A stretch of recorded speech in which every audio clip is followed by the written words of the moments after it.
Okay, for this question, number 66, we need to go back quickly over odd and even functions. If you remember, the property of an even functions are symmetric, meaning whatever happens on this side, the exact same thing happens on the other side of the y-axis.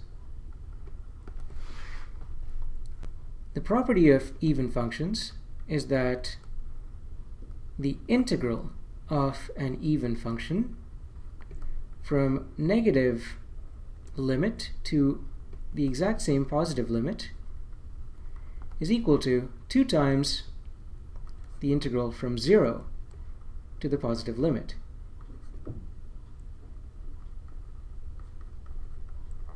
Why does this happen? It's because when we integrate from negative limit to a positive limit, it's basically this value plus this value, which is exactly the same, this value plus another one of exactly the same value, this and this, and so on and so forth.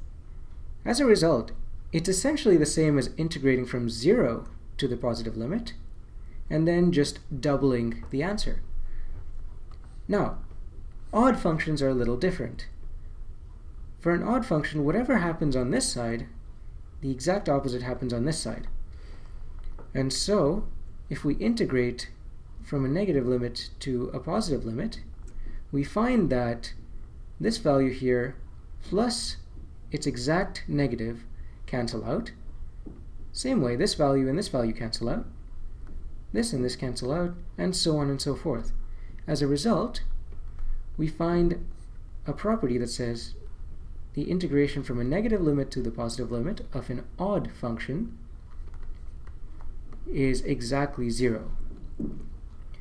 Now, a follow-through property of these two different types of functions is that an even function times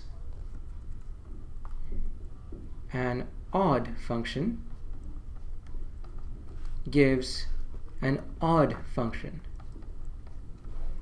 As a result, look at the graphs of these two functions. X to the power 4 looks like this, which means it is even. The graph of sine looks like this, which means it's odd.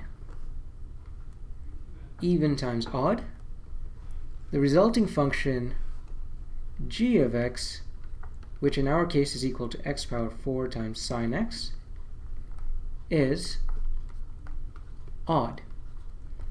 Therefore, the integration of gx from negative pi over 3 to pi over 3 is equal to 0. Why is that? Because of this property over here. Gx we found was an odd function. It's being integrated from negative pi over 3 to the exact positive of the same limit, and as a result, this scenario is going to take place.